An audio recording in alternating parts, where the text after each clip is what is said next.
The Pledge of Allegiance. Pledge allegiance to the flag of the United States of America and to the republic for which it stands, one nation, under God, indivisible, with liberty and justice for all.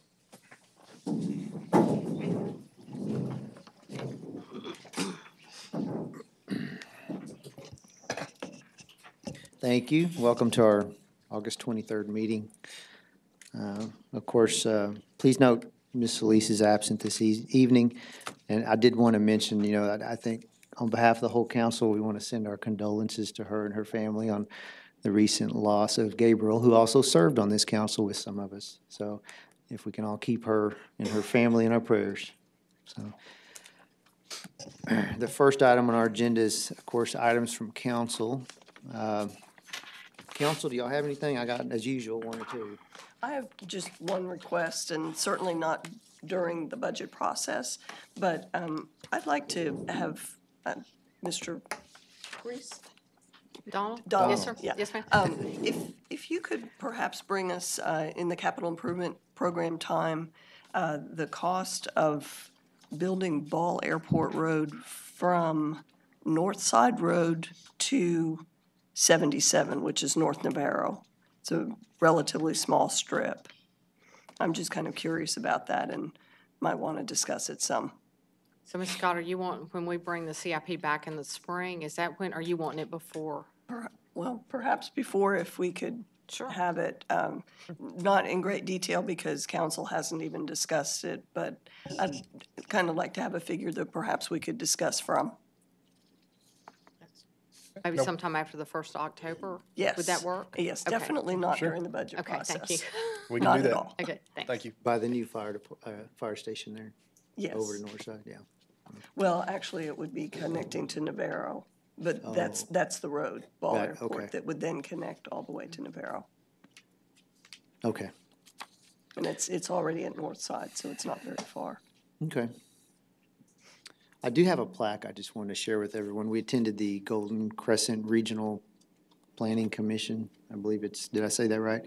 Last night, they had their annual meeting in Yoakum. And so our fire marshal and fire department was recognized for their part in the bus fire over December 23rd on 2017 that occurred and burned all the buses. And so they wanted to recognize those people. I don't think, Chief, you're here. You were there last night, and Thomas is not here. Tom's not. Okay, but I just wanted to point that out. And yes, we're proud of you guys, and if you guys want to check out the plaque, we can pass it around, so. And if okay, I'll let the fire department house that. That's okay. Absolutely, wherever y'all want to put that, it's nice. Yeah, it's a busy year and continues to be busy for your department, so.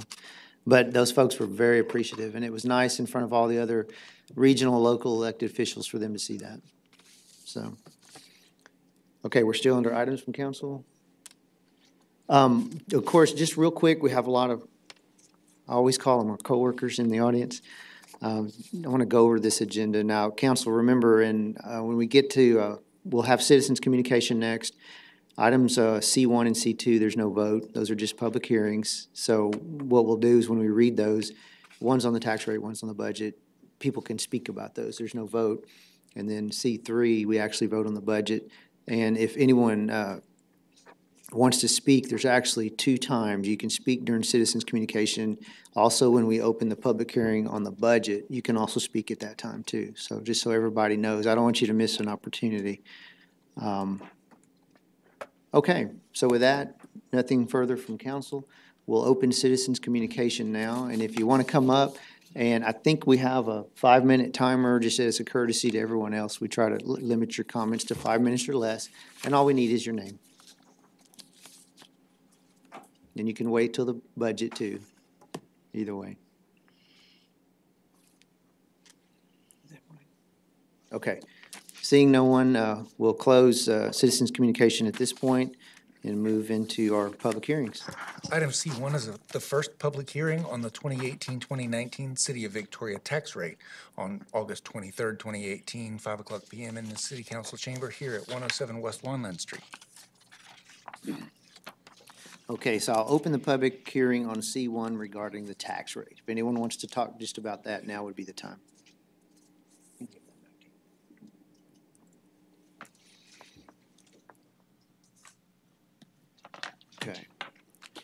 So seeing no one, we'll close the public hearing on the tax rate, move to C2. Item C2 is the first public hearing on the City of Victoria budget for fiscal year 2018-2019 on this day, August 23rd, 2018, 5 o'clock PM here in City Council Chambers at 107 West Wanland Street. Okay, so we'll open the public hearing on C2, which is just the budget. Any comments on the budget? Come on forward. Yes, sir. Just name for the records, all we need. My name is Jerry Sepulveda. I'm here, I'm the president of the VPOA. I'm here to voice concerns about the upcoming insurance proposal of removing the PPO plan. Removing the PPO plan will affect a lot of city employees, not just the police department, a lot of employees who have families. Having the PPO option offers a buffer when dealing with short-term illnesses. Most employees cannot afford to pay upfront doctor bills, which range from $85 to $500. And those with children have to pay much more when all their kids get sick at one time. Under the plan one, under the proposal, a single employee will have to pay $3,700 out of pocket before insurance kicks in. An employee who has a child or children will have to pay $10,500 before any insurance is paid out. And anybody who has employee and family will have to pay $12,700 out of pocket before any insurance is paid out. And the issue is, under the current high deductible plan, the funds are not immediately available. If I put money in a savings account, you can only pull out what you put in. So you have an event that happens at the beginning of the year, you have to come up with that $12,000 at the very front, and there's no buffer. And so most people can't afford that. And like I said, most families don't have $3,500 or $6,500 to come up for the deductible that's owed, and then they still have to pay the premiums. City employee, this is just a regular city employee who makes anywhere from $11 to $14 is going to make $25,000 to $30,000 a year. And basically, if they have a family, they're going to pay half of their premiums and deductible towards insurance. There's talk about a raise for VPD employees. The contingency is that the raise doesn't go into effect until their anniversary date. The insurance is most likely going to increase, and deductibles are going to go up. The issue is, if we do get a raise, the raise is not going to go into effect until your anniversary date, and most people get hired July to December. So your raise won't go into effect until then. So we're going to be paying higher premiums and have a higher deductible for the very first half year, and some people will have to won't get their raise until December because they didn't get hired to December. So they're going to deal with these higher premiums and deductibles until that time. So it just doesn't seem that this will benefit, removing the PPO plan doesn't seem to benefit the majority of city employees, as most employees are typically strapped for cash. It's almost as being similar to being self-insured up until you meet your deductibles. This has the potential of making employees seek jobs elsewhere, which will cost the city more money to hire and train new employees. The loss of experienced personnel has a tremendous effect on current employees and ultimately the citizens of Victoria. They suffer by receiving less trained officers, trained employees, less experienced all around. And if the PPO is no longer available, we would like to see alternatives besides the high deductible. And we would like to see comparisons with what were made, what insurance companies were compared with to come up with a decision that the PPO was no longer viable. And we'd like to see just what cities were compared with, what numbers were compared with on that. And lastly, we were just kind of curious as to we're looking over at the health fund revenues, expenditures, and from the past couple of trends, it shows that the out-of-pocket employee contributions have been increasing, but from last year to this year, last year it went up $23,000 that we contributed. This time it's going to go up $237 $1,925 compared to last year. And we're just curious as to why the difference in price. And the city is only going to be putting in increasing 17,000 versus 39,000 last year. So there's just a big difference on that. We just kind of wanted an explanation on that part. And that's all I have to say. Okay, thank you. We'll get those answers to you. Thank you. Jerry, is it possible to get a copy of those questions? Yes, I can thank give you you. this. Thank you. That, just to hand it to John or give it to Cheryl, and that way we can take those questions and get answers for you. Thank you.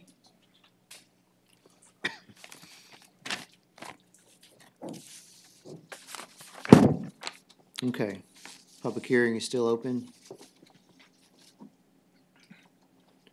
Just come on forward, Will. We just did that. Yes, sir. Hello, my name is Brandon Allen.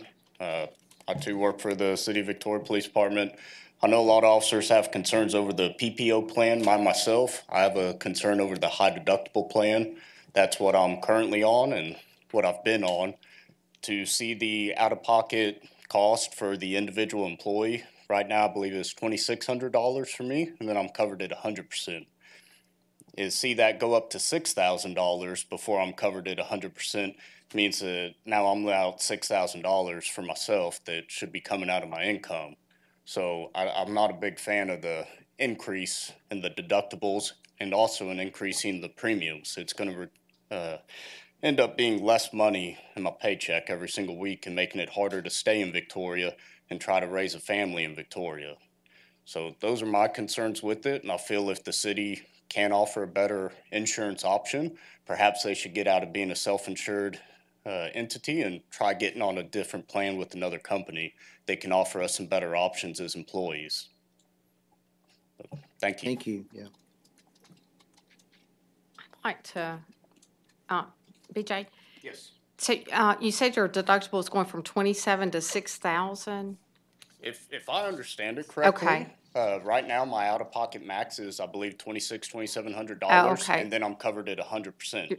I myself have health issues that require me to seek a yearly checkup with some specialists out of Houston. So I meet my deductible every year, and if that goes up to $6,000 for my max out-of-pocket for me as an individual, that's a couple extra $1,000s I got to pay every single year. Sure. I was just trying to get clear of the deductible versus the out-of-pocket max. Okay, so thank you. Is it the same? Or am I It's saying two it wrong? different things, but I think Cheryl might want to, is he got it correct, or? It is 27. You got a speaker there? Okay. It is 2,700 is the current out-of-pocket deductible before the high deductible plan that we have this year, then covers 100% for an individual. That, depending on which plan you want to go to that we propose, Plan 1 or Plan 2, Mr. Allen is referring to the 6,000 in Plan 1.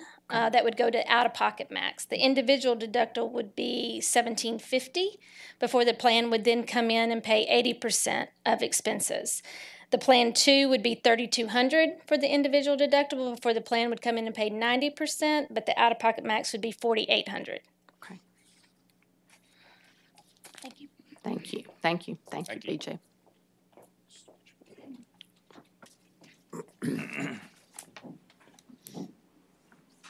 Hello, my name's Evan MacDonald. I'm also a patrol officer with the Victoria Police Department.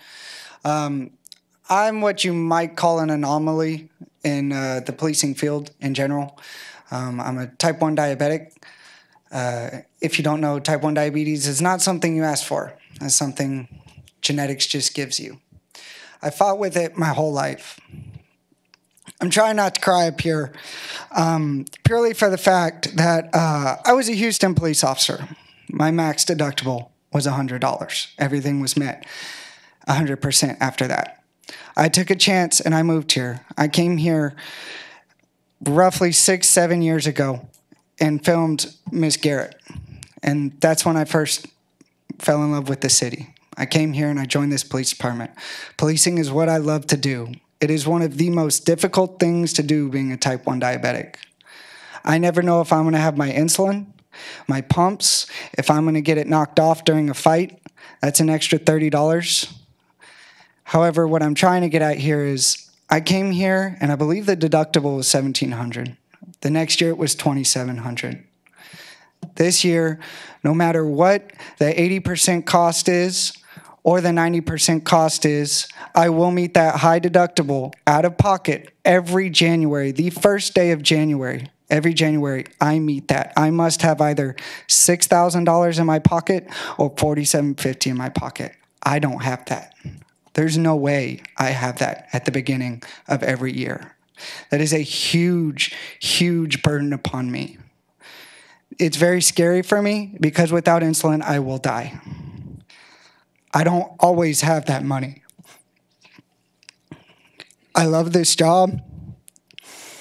I love this city. I bought a house here this year. I don't know if I can afford that house in the beginning of every quarter. It costs me $35,000 a year just to breathe. And it's scary. I don't have $4,750. I don't have options. I don't pretend to know how a city runs. I don't pretend to know your budget and your costs. All I see is my life and the other city employees. I just ask that you reconsider and revise and find other options for your insurance. I can't work on the PPO plan. The high deductible plan is my only option, and it's always been my only option. It's terrifying to me. I hardly bring home enough as it is with my medical expenses. I make a great amount of money here. I appreciate the salary I'm given, but with the added insurance, even including the proposed raise, it's still scary for me. And I may have to find another option of employment. I love the people I work with. I love this city.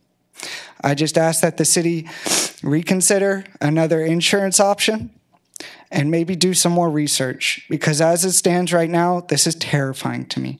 And that's all I have to say. Thank you for your time.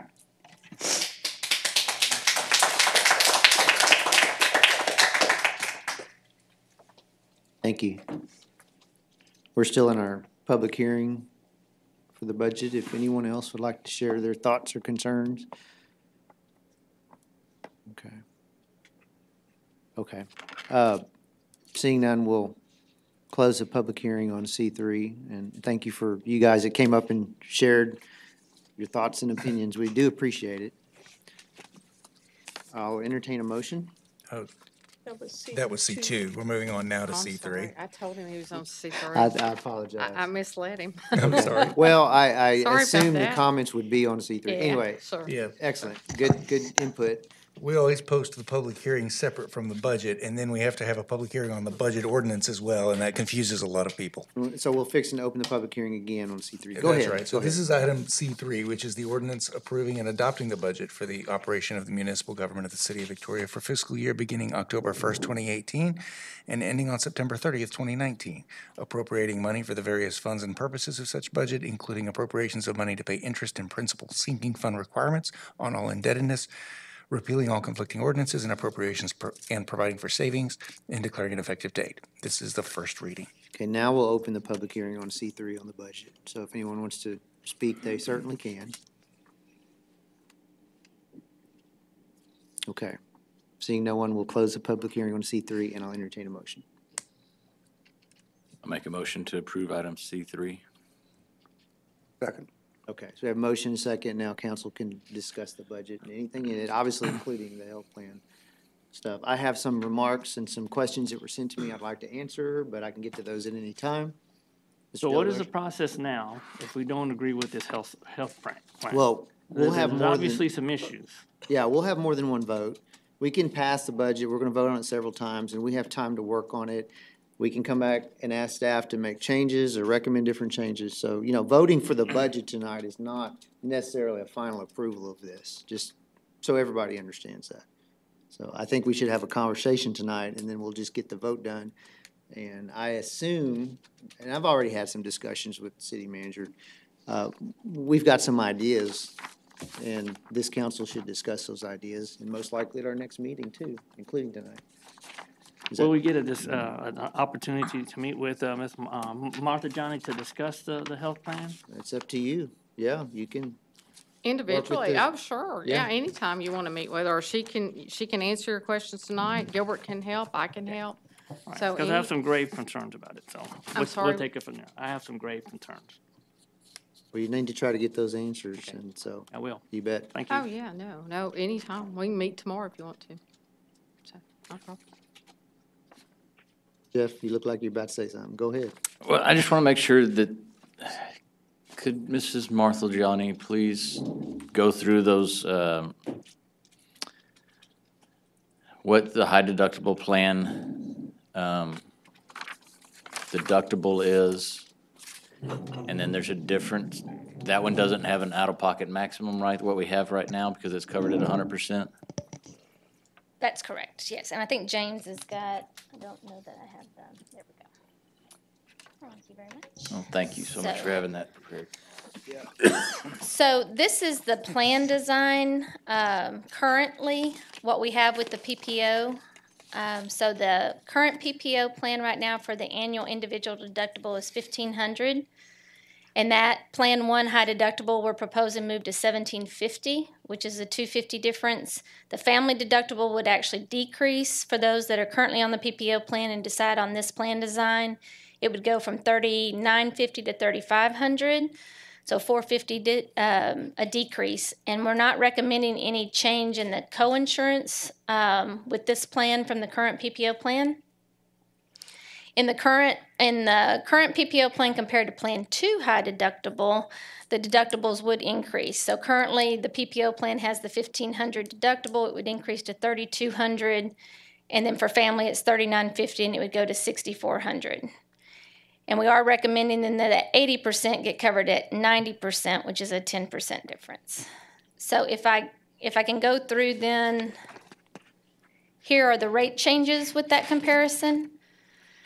So currently on the PPO plan, an employee only pays $147.84 a month. If they stay with Plan 1 on the high deductible as proposed, it would then move to $162.62 a month, which is about $15 a month difference. And then you can see the tiers for plus children, plus spouse, plus family.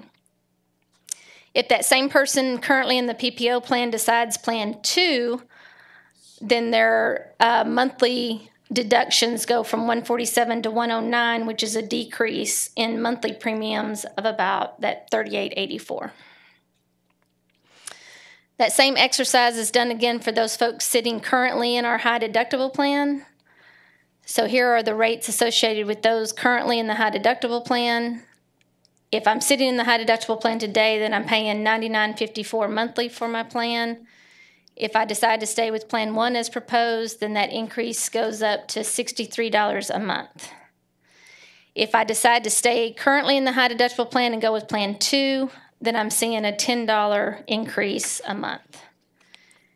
And then the comparisons to the plan design itself on the deductibles, current high deductible is $2,700 for an individual, $5,400 for family. Plan 1 would go from $2,700 to $1,750. And then Plan 2 would go from that $2,700 to $3,200. And there is a cost-sharing difference as well. We're going from 100% covered once that deductible is met in our current high deductible plan to either 80 with Plan 1 or 90 with Plan 2.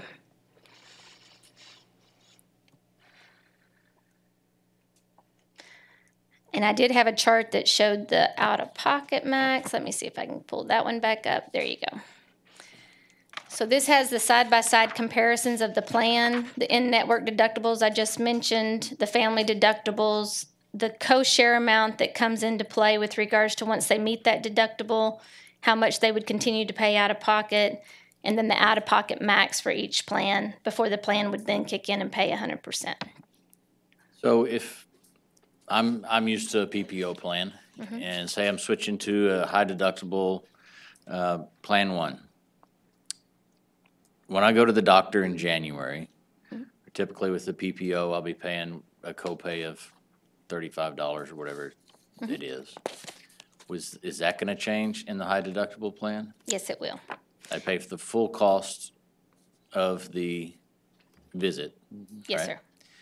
and whatever their cash price is. No, it's the negotiated rate. Yeah, those Negotiated negotiated rate? rates Negotiated with our Aetna network are still in play with the high deductible plan.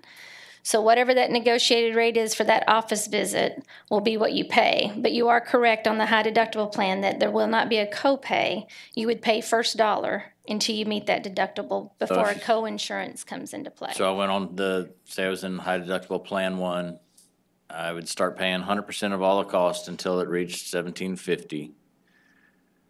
And previously on the high deductible plan, it was $2,700. $2,700, That's correct. and then covered at 100%.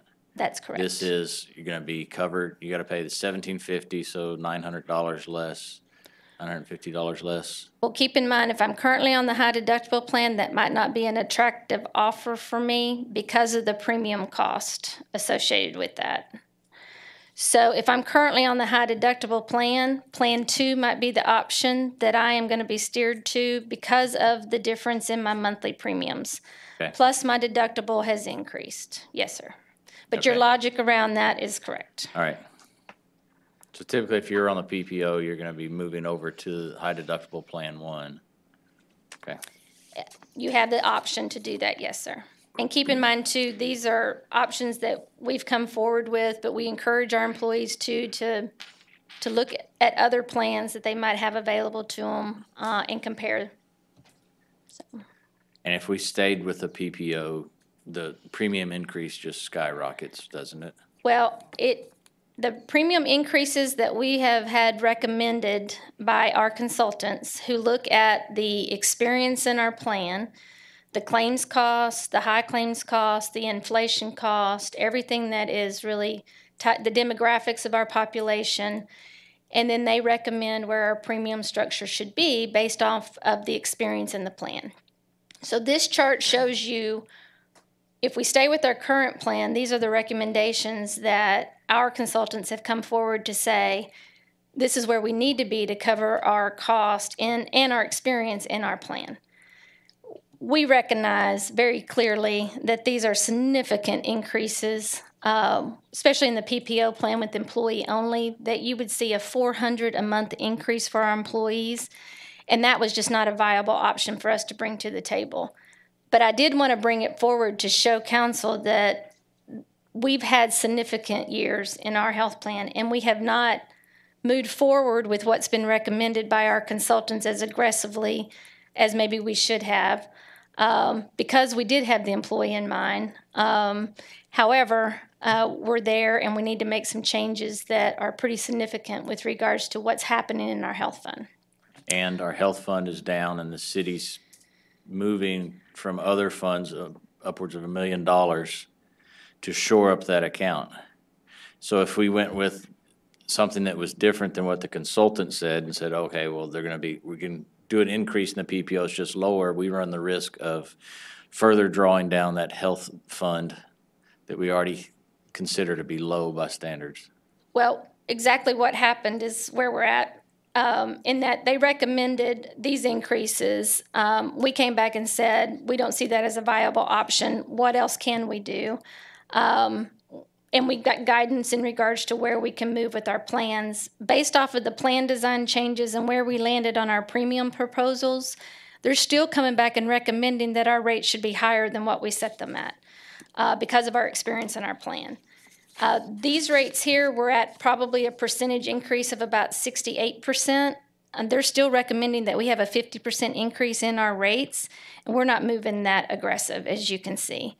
We are taking the inflation of what we've been told by our consultants, and again, anywhere from 8 to 12. They're saying that 10.5 is the inflation that we should expend on trend, and we're applying that 10% to the premium cost. And if we went with an outside agency, either a PPO plan or some type of insurance that's offered through a TML or something like that, whenever a cost increase for a PPO like this came up, we wouldn't have an option to be able to move back and forth between it. Am I That is my calling that right? understanding. We can still be self-insured with a TML type pool, but our experience would set our rates at what those rates would be. So likelihood would be with our current experience in our plan and with inflation the way it is, these could very well be the rates that we would be looking at going forward with a pool like that. But I have talked to TML, I have asked them how their structure is, and that is my understanding with regards to what that looks like. We would not have the flexibility to come back and say, there's no way we can do that, let's look at something different. They do have different plan designs. They have different high deductible plans. I understand their out-of-pocket max is the max that the IRS sets, which is much higher than our out-of-pocket maxes. But at the end of the day, I can definitely engage them and have them look at our plan. But I believe with my limited experience and the benefit consultant's knowledge that I've been leaning on, we're going to be looking at rates that you see up there. I'd like us just to, make sure we fully understand that TML plan or any other options we have to make sure that we are, and I think we are, and coming up with the best plan. I struggled with this in my business and trying to provide health care insurance for my employees, and since 2007, the cost of skyrocketing health care expenditures, and insurance companies just keep ratcheting up the rates. And I know a bunch of frustrated people sitting up here that if there was some way to control the expenditure side, we'd be talking about much different rates. And we don't have the ability to control the expenditure side. I appreciate you looking into whatever you can, turning over every rock possible. Yes, sir. Cheryl, you might want to explain, though, a couple of years ago, we looked at TML's risk pool. Willis goes through the market every year for us. Mm-hmm. You might explain a little bit about what Willis does for us? So as our benefit consultants, Willis does shop the market, if you will, when we inquire them to do so. They're always out there looking with regards to the different insurance companies and bringing forth ideas for us to take a look at that will make a difference in our funding, if you will, or our health plan. When they look at projections every year, they look at our claim experience, they look at the inflation, they look again at our demographics, and they come up with what we consider projections, which are what is up on the screen right now on the premiums. Alongside of that, they're the ones that brought forward last year moving away from the Cigna network, which was actually costing us a little bit more, and then moving back to an Aetna network, and then also the suggestion of doing away with a third-party administrator to help claims, and then moving it under one umbrella with Aetna. And so from there, we were able to control some of our administration costs and actually lowered that knob, if you will, that we turned in the health fund. And so they're great partners. They're the experts in this field, and they help guide us through what the recommendations are. They're fully aware. In the past several years, they've been coming to us and telling us that our rates need to go up. Back in 2015, I think it was 20%, 16 it was 30%, 14 it was 50%. This year and last year it was 60%. And every year we sort of push back and say, those are significant increases and we're not going to go there. So we tried to then look at plan design changes with their guidance in mind on what we can do with deductibles, what we can do with out-of-pocket. And you see some of that in some of the changes that we've made over the years to try to help, again, with that cost component. So I hope that was... Yes, ma'am. Thank you. Okay. I have a question on this chart that's before us, the consultant's recommendations. Is that the full premium or is that the employee portion of the premium? The city has a portion as well. The city has a portion as well. That would be the employee premium. And that's the case in the employee only, but in the employee and children. In the employee and children or dependents, yes, you're correct in that the employee would cover the full cost of the dependents. Of the dependents. The cost share with the premium is only with the employee. But the employee, if they're covering dependents under their plan, are picking up the full cost of that premium. And do you have any idea what the city portion is for the employee? I know for the PPO plan, it's we've maintained it to be around $427 a month, I believe, for the PPO plan. On this plan, it would go up on the high deductible plan. I don't have the exact dollar figure in front of me on what that would look like, but I can get that for you. Well, and I guess, just to make sure I'm understanding it, if looking at this chart and what they recommended, that $545 for the employee is not the city taking its $400 portion and putting it on the employee. No, ma'am. The city That is still a has that full portion loaded as cost well. that the employee would absorb for that Premium plan. would be close to $950 Yeah. if you added the city's portion in there. Yeah, that would be a 900 Yeah, something. and I might have that. Let me look and see. Yeah, let me go back and look. I've added some backup slides here just in case. There we go. I think that might be it. So here's the total premium for the PPO monthly contributions and then what they're recommending we go to. So you can see the total premium amount, the city's contribution, and the employee contribution currently, and then what it would look like for 2019. For PPO only. Had staff seen these increases before this evening? I mean, I know there's some here. Is that something that's been communicated to staff? There's not been a mass communication on the changes. I know each department has rolled out communicating. Some have met with their employees. We have some meetings scheduled as early as tomorrow. I've offered up with the chief of police to come back and start having employee meetings and get up in front of the PD employees to talk through some of the changes as well. I mean, it's pretty important because from what I've heard tonight, why are we losing the PPO? That's it. Yeah. I mean, I don't know how many employees would, and I'm not asking or anything, would keep it with that kind of increase. That increase is shocking, so. Anyway, that's why I didn't know if how many of them were aware of these increases here that we were faced with, so. Anyway. Just a question.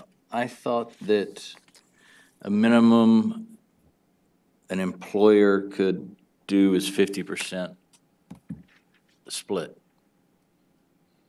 On the premium amount? Mm-hmm. Yeah, 80/20 is where I think we have committed to having a plan on, and that's typically been our high deductible plan, not the PPO plan. So I think it's, and I'll double check on that. Are you referring to? Well, I'm just looking at these proposed PPO monthly contributions, right? And the premium jumped substantially, right? But I'm just going back from my business, I thought the lowest an employer could go was 50% of the premium. Couldn't go lower than that. And this, You think under the Affordable Care Act? Yeah, I think. I thought it was before that. Okay. Okay, I can go back and research that to find out. I know under the Affordable Health Care Act, you have to have at least one plan that meets certain criteria, and And it might have all changed with the We've, Affordable Care Act from what I was thinking. yeah. I didn't think when I was offering health insurance, I couldn't go below 50% or. I don't recall ever hearing that. Doesn't mean it's not accurate. Well, I don't know. Yeah, I Even if can it does, definitely it research doesn't- that. Changed it a little bit, but Yeah, $20, it's important. a little bit more than that. 75. I suffer from the same problem that Councilman Balknight has, and every year it's gone up substantially. And every year we've tried to increase the company portion of pay for insurance. It's very difficult to deal with a national tragedy on a local basis. It is not our making, it's handed to us. Even if it's a big old steaming pile, we still have to deal with it. Yeah. I'm looking at probably 13-14% increase. I believe Ms. Johnny indicated we're probably looking at a 10.5 for the city. My employees pay about $192 a month into it, and the company still pays more than they pay. I don't know how to answer a question that is way beyond our control. We could make all the ordinances we want, that wouldn't change the cost of health care. That's just a fact. We'll deal with it best we can. Ms. Martha Johnny, who comes up with the deductible, the initial out-of-pocket expense that the employee has to put front?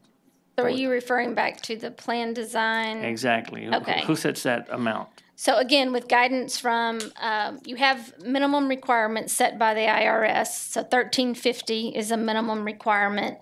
And then we look at a cost component to the setting of the deductible that helps offset some of those expenses we're experiencing in our plan. So we came up with 1750, and then we were at 2700, and then we moved to the 3200. So our consultants again looked at these plans.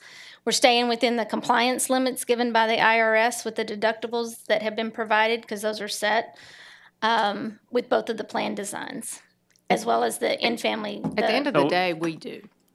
Yeah. As long as we stay within those IRS regulations, we do. We set those. So are these considered the upper part of the IRS regulations or the lower part? No, sir, you've got the I do. range there. No, sir.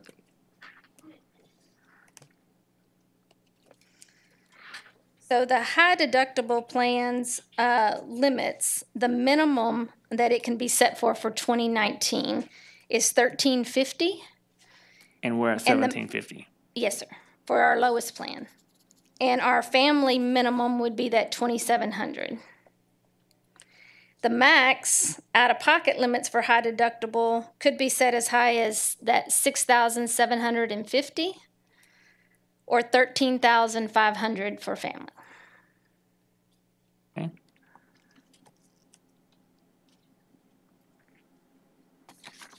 Okay. Can you go back to the slide with the chart, with the total balance of our fund?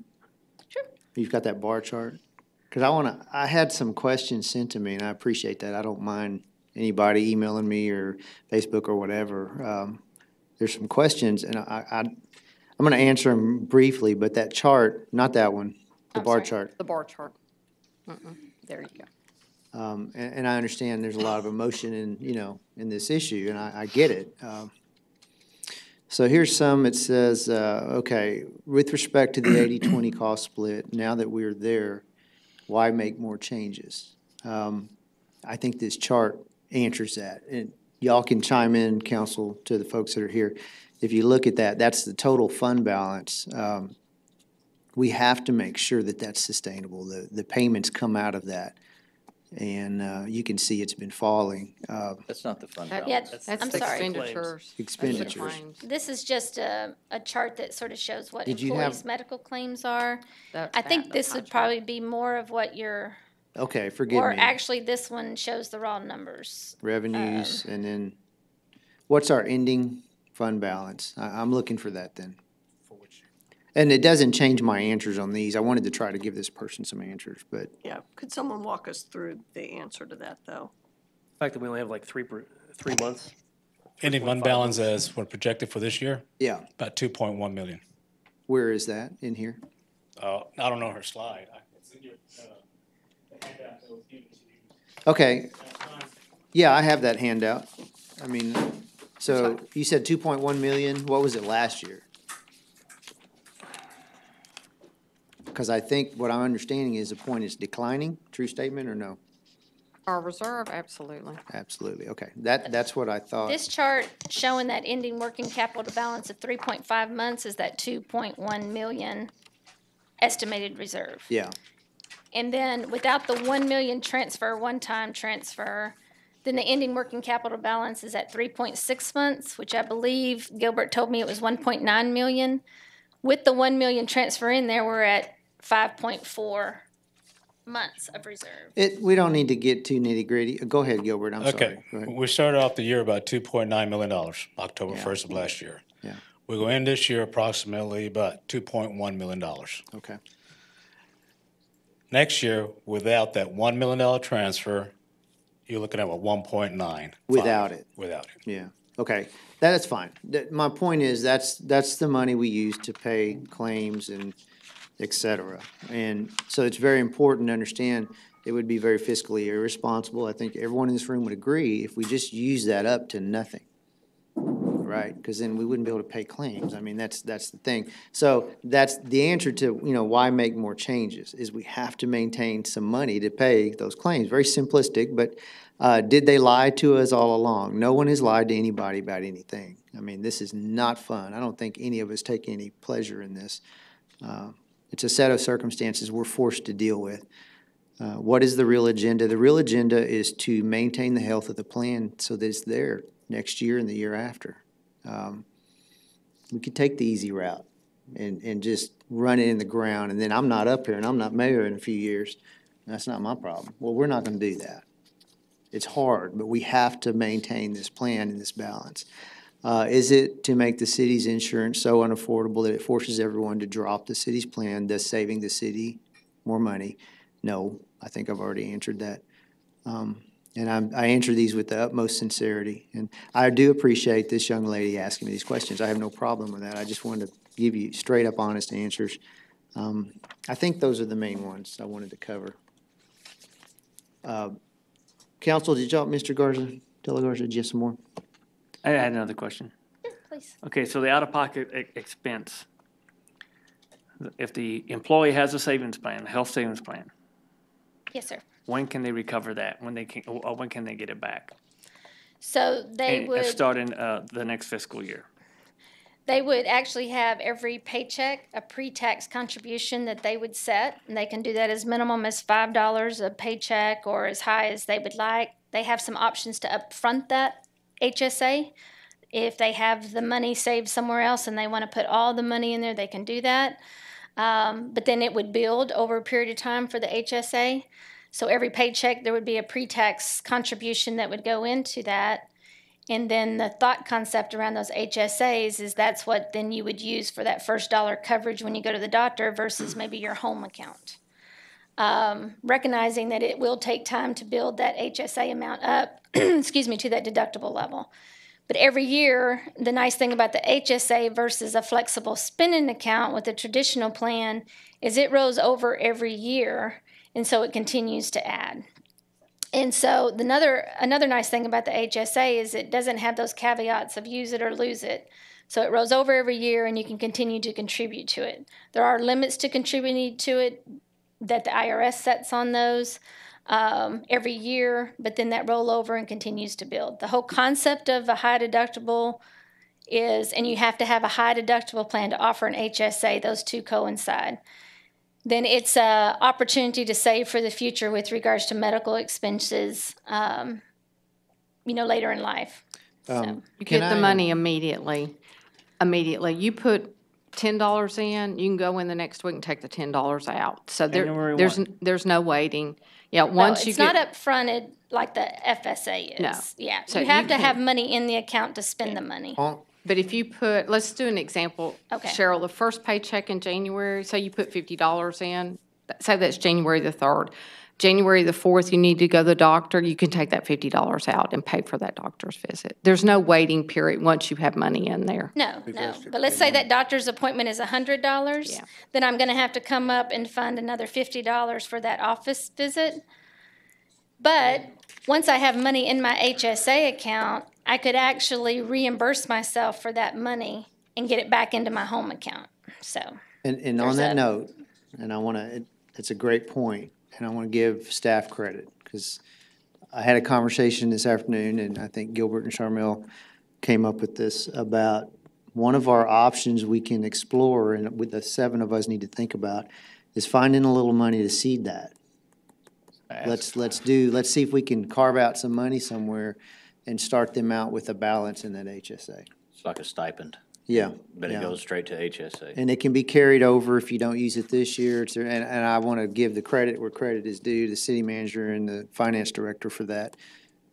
I'm thinking maybe we can work on that. I think there's some hope there to that, and it would be really nice. And it just, of course, the devil's in the details of how we find that money and where we can put it in there. Well, council has about $100,000 already in the budget that's presented that exceeds, that's not allocated right now, that we always have that caveat for council's discretion, so that money can be used. And I know Gilbert told me today that by the end of the fiscal year, there may be a little more money than the $100,000 in there, so we can close the fiscal year out, the end of September, and see what that extra money is, and then come back and say, that money's sitting there, we can allocate that to seed the HSAs. Well, and I was going to comment that the HSA, if you're used to a PPO, the HSA is a strange concept. And we've certainly heard tonight from people that have active chronic health situations, and those are the difficult ones to deal with. The HSA is a great vehicle for people that are basically healthy. It's an opportunity for them to be saving, having a tax deduction as well. It's an opportunity to save, and then when that situation comes up, as has been said, it rolls over.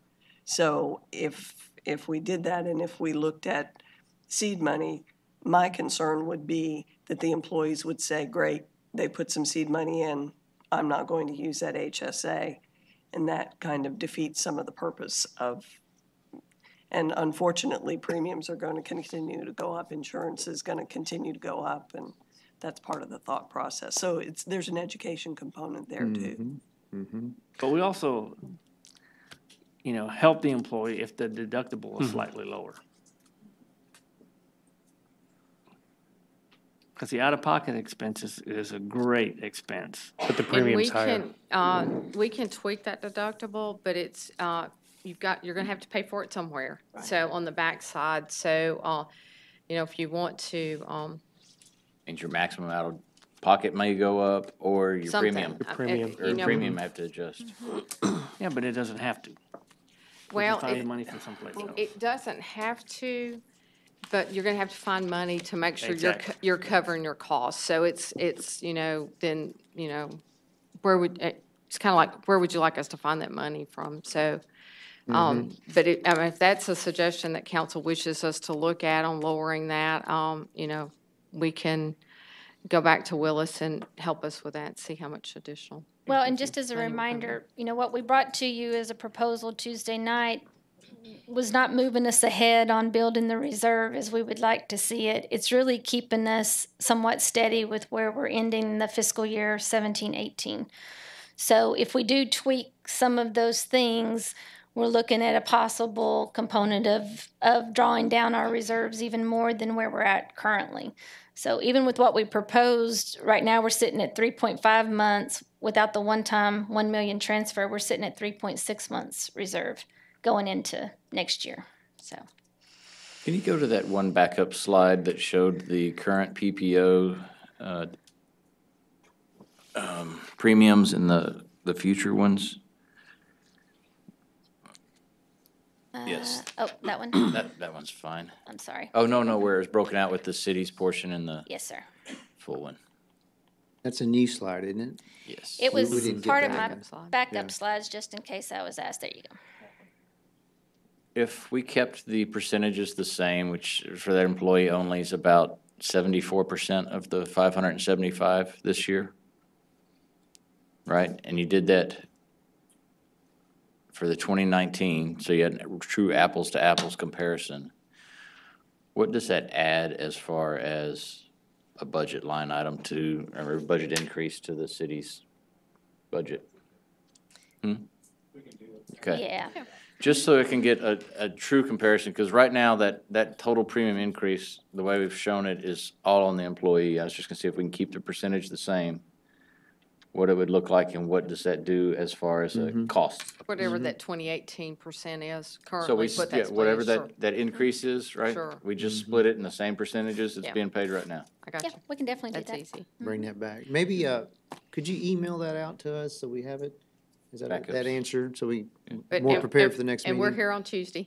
Well, So we'll be back on Tuesday. So Yeah. we can do some seed money calculations. We can do some percent. Mr. Del Garza, did you have something you wanted us to calculate for you?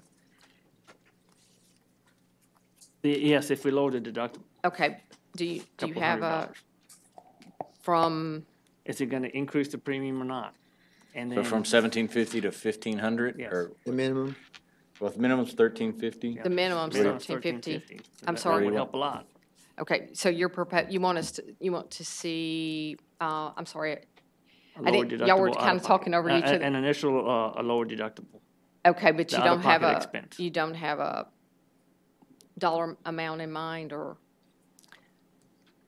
Get it as close as possible to 1350. Okay, Why thank don't we you. just look at the budgetary impact of if Sure. it's the minimum? Yeah, that's fine. Exactly. Yeah, What just I do can do is that. Also, I who can sets do a the couple. Yeah, limit not a amount problem. for the health reserve fund? I'm Who sorry. sets that limit? Who sets the amount? We do. We do our recommendations based on Willis. well, we do historically because we know Gilbert can get a large claim in and, have to have the funds to pay for those claims. So that's why we set those reserves. Ideally, we'd like a reserve that's about 12 months. So we did used to have it, and we've pulled it down because of the claims. And that, it's a good thing we pulled it down because. But if it needed to be increased at any time, we could do that, Well, you can, if we had the money. if you have the money, yes, sir. Okay, Yes, sir. thank you.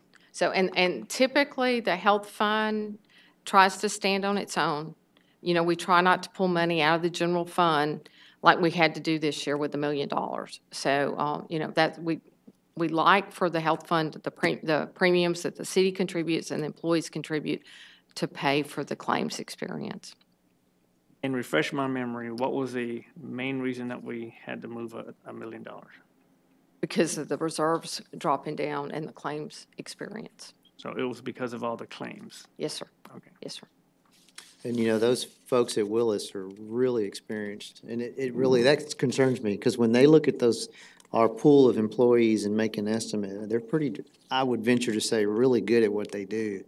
And it's like, geez, you would want them almost to be wrong and overestimate so we could have more, end up with more, but they're good at what they do. They look at the demographics and past experience, and so. And I think it's a good note to make too, is we always like to compare with other cities. Oh, yeah. But the yeah. reality of it is, our health insurance is purely based on our claims experience, our demographics, and our pool. So it's very hard to compare apples to apples on why is this group paying this?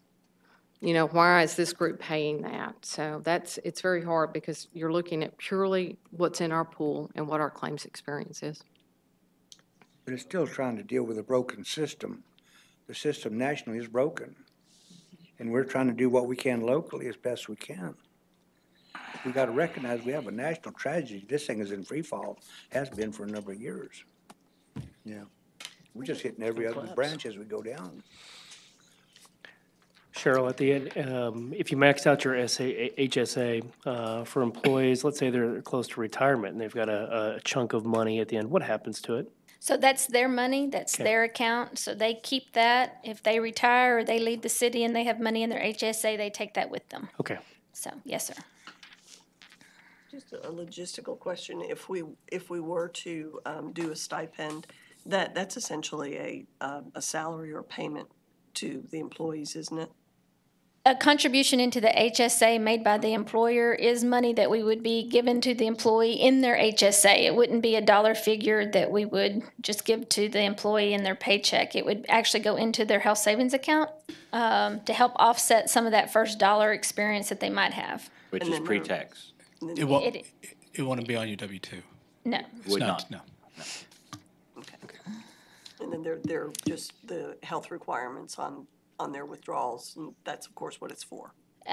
Based off of the HSA, yes, ma'am. They could pull down that that dollar figure, whatever the city decides to put in the HSA. They could pay for prescription medications, first dollar, or office visits, or whatever that medical cost first dollar looks like, while they continue to hopefully contribute to their HSA and continue to build on whatever that seed money is. That would be our hope and our education to our employees. If there's something in there, is to continue to build on that. So, yes, ma'am. So the stipend would help somebody that has a pre-existing illness or sees the doctor more than another. But the person that never goes to the doctor because they're always well, they get nothing out of it except it's available if Well, they need it. I think it would be a great benefit for anybody that has an HSA to have an employer contribution put into it, because it does help with that first dollar coverage. And typically, that's what you will find with HSAs, and employers would initially contribute some money to that. But the reason we haven't perhaps offered that in the past is because of where our health fund has been, and the funding associated with something like that. But wouldn't a lower deductible help upfront every employee, not just the ones who are ill? A lower deductible would help slow the cost, if you will, of what they're going to pay out of pocket. But then again, the plan is going to have to pick up what the difference of that is, which is really where we're at today with regards to the city is subsidizing a much larger cost in our health care overall than we have been with the employee. We have not passed on what's been recommended for that cost share to our employees. The city's really been absorbing a lot more of that cost. And see what we'll have Willis do. We'll ask Willis to do an analysis when that drops from the, Exactly. 17.5 Yeah. to the 13.5. They will do an analysis on how much more we need to shore up the health fund because of that If we were to do anticipated that. cost. I'm sorry. If we were to. Yes, sir, but we'll be able to provide you those numbers. Yeah, Now, I'd like the upper and the lower amount. the upper and the lower. The comparison to 1350, maybe somewhere in the middle, like 1550. Okay. We can look at a couple Sure, of options there. absolutely. So, now, do you think Willis can have that to us by Tuesday? I'm sure they can. Okay, now Tuesday is not a vote on the budget again, so that's, Yeah, we'll work. I'll get to Okay. them probably tonight. Let them know what's coming. So the other two were easy to do pretty quick. It'll be listed I will as city just manager item, right? I think, do we have Item a from council. hearing So or we can anything on discuss Tuesday? I'm sorry, I don't, Tuesday, we have, second hearings. the hearing, so Okay. we can talk about it then. Yeah, That's we just right. don't have a vote Tuesday night. on the high deductible plan where Yeah, we that's have those deductibles set today, we do have a projection from Willis that our premiums then should increase by about 50%. So that's something that's already out there to shore up maybe what we're going to lose if we. So it's going to be, still probably a recommendation that's going to see some pretty significant premium amounts. Okay. So when is our last minute vote on the budget? What date? September the 11th. Okay, so for everyone here, by September 11th, Yeah. we have to decide and make that last vote, just, Yeah. okay.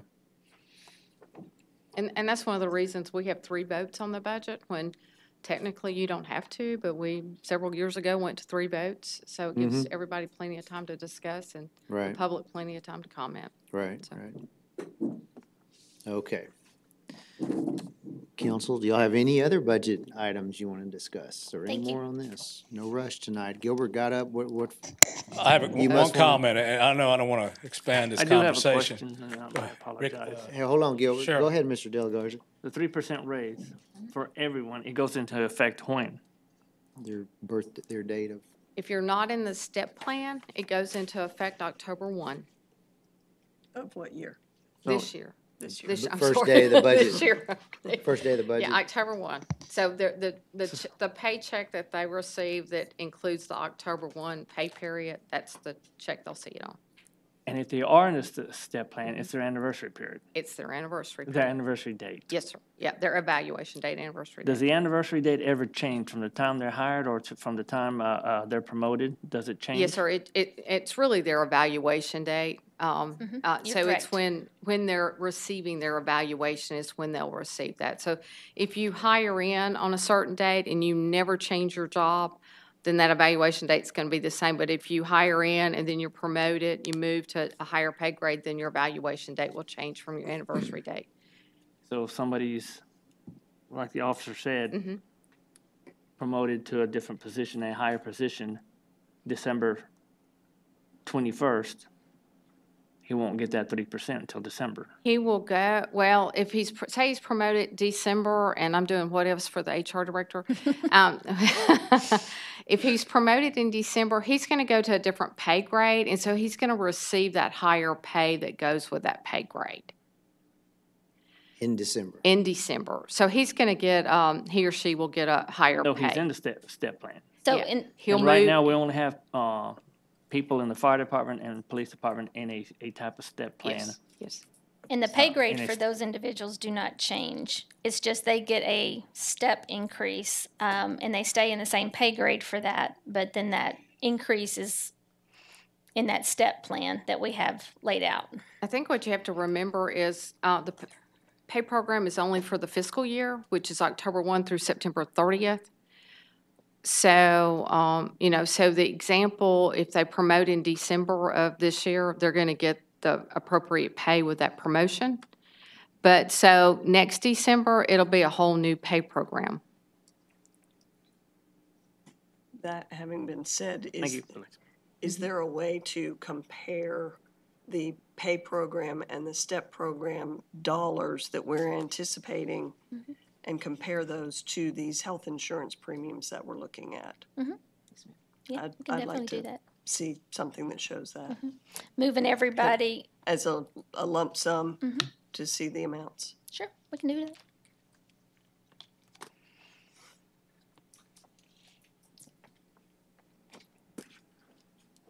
Gilbert, you have something to add? Nothing but health. Okay. The ordinance, I have 3 proposed increase. As right now, of course, as Ms. Garrett said, we will have some other votes and we can change whatever happens. But on your C1 package, there's an increase on the health side for the city premiums. $90,000 will be added to the original budget that was submitted to you on August 7th, based on the current program. In addition to that, there's a $69,335 that we like to add for the GIS department for the aero mapping. They can fly over and take their pictures. It needs to be done every 3 years, I believe. And of course, the Larry Lane Street Improvement Project, the $480,000 that council talked about last time. And last but not least is the motel increase for $75,000 for Main Street program. Those 3 items. The original budget had 60,000 in there for Main That's- Street. So those are the proposed changes from August the 7th when I submitted that budget. The health fund increases based upon the current plan. Larry Lane, the increase to the I keep saying street, Main Street program, and the GIS aero mapping project. The increase to Main Street program, you said the original budget. I didn't have nothing in the original. Oh, yeah, I'm I sorry. didn't have She asked nothing for in there. 60,000. Ms. Garrett said 60, but I didn't have nothing. Oh, Thank you, and we Gilbert. I didn't want to correct her. And we didn't put anything in initially. Yes, ma'am. I'm Okay, sorry, 'cause yes. the arithmetic didn't work No, otherwise. yeah. I never correct her in public.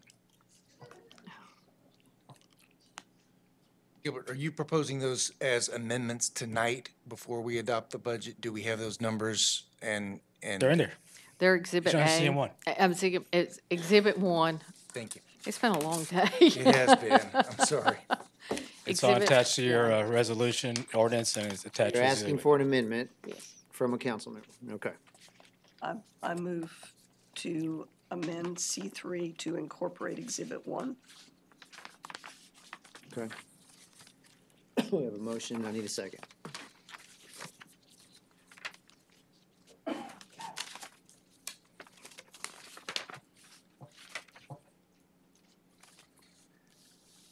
I'm only waiting because I'm assuming some of you are looking at it.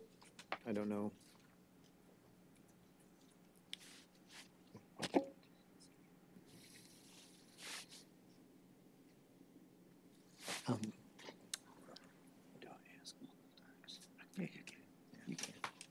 And what's the total difference of the amendment?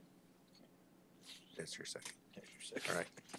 Yeah. So You're that's, going up total, well, the health fund premiums for the city total across the board from various different funds, it's $90,066. The aerial for GIS department flyover is $69,335. Larry Lane Street project, it's a sidewalk project, is $480,000. And of course, the Main Street, $75,000. We have a second, we have a discussion now? Yeah. That constitutes a second. I don't like that personally. All right. No, I don't. I don't like the fact that just because he said something constitutes a second.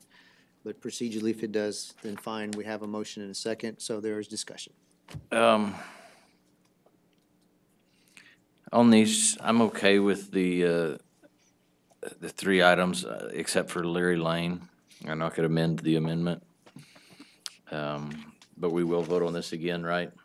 I want to see what happens with this health fund, and I'm weighing this against Leary Lane sidewalk.